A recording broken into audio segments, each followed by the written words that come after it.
Sobrang hirap naman talagang magpautang, pero mas mahirap maningil. Paano nga ba sagutin yung mga taong gustong umutang sa inyo pero ayaw nyo magpautang? Well, kasi may kanya-kanya tayong dahilan. Halimbawa na lang, may nakalaan sa pera na yon.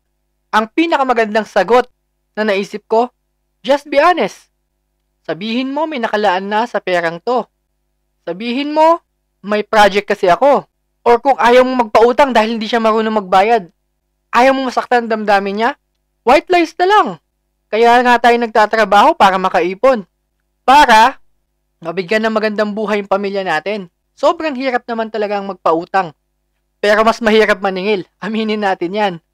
Kaso, may mga mahilig kasi mangutang na kapag hindi mo napagbigyan, masama ka na. Masama na ugali mo. Na kapag abroad lang, yumabang na. Imposible namang walang mapautang, panay ang labas, panay ang gala. Let me tell you this sa mga mahilig mangutang. Hindi porket gala ang lagi naming pinopost kaming mga nasa abroad, ay may pera na kami. Wala kaming oras na mag-video kung gaano kahirap o kung gaano kami nahihirapan sa trabaho.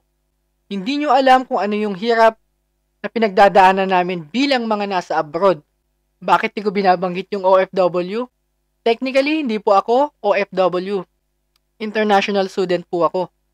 Pero bilang international student, kumikita po ako dito? Yes, opo. Kaya please sa mga mahilig mangutang na akala nila maraming pera mga OFW, ang mga nasa abroad, erase na po natin yung mindset na yan.